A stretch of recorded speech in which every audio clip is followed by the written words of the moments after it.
কি দূর থেকে দেখে মনে হচ্ছে না দুটো গাছ ছোট থেকে একসাথে বড় হয়েছে? কিন্তু প্রকৃতি কখনো মিথ্যে বলে না, সে শুধু সময় নেয় সত্য দেখানোর জন্য। তাল গাছটা আগে ছিল শক্ত, একা নিজের জায়গায় দাঁড়িয়ে।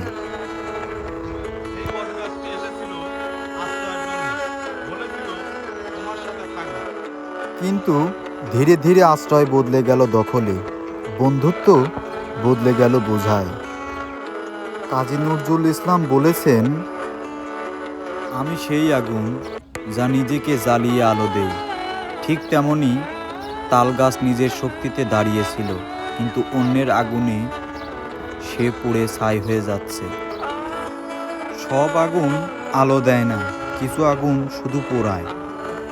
আজ তাল গাছটা আলো পায় না, বাতাস পায় না, নিজের মতো করে বাঁচতে পারে না। মানুষের জীবনেও ঠিক এমন মানুষ থাকে যারা প্রথমে তোমার পাশে দাঁড়ায়, পরে তোমার উপর ভর করে দাঁড়িয়ে যায়। তারা তোমার শক্তি নেয়, তোমার সময় নেয়, তোমার স্বপ্নের শেকড় নষ্ট করে দেয়। সব সম্পর্ক বাঁচার জন্য নয়, কিছু সম্পর্ক টিকে থাকে তোমাকে শেষ করে দেওয়ার জন্য।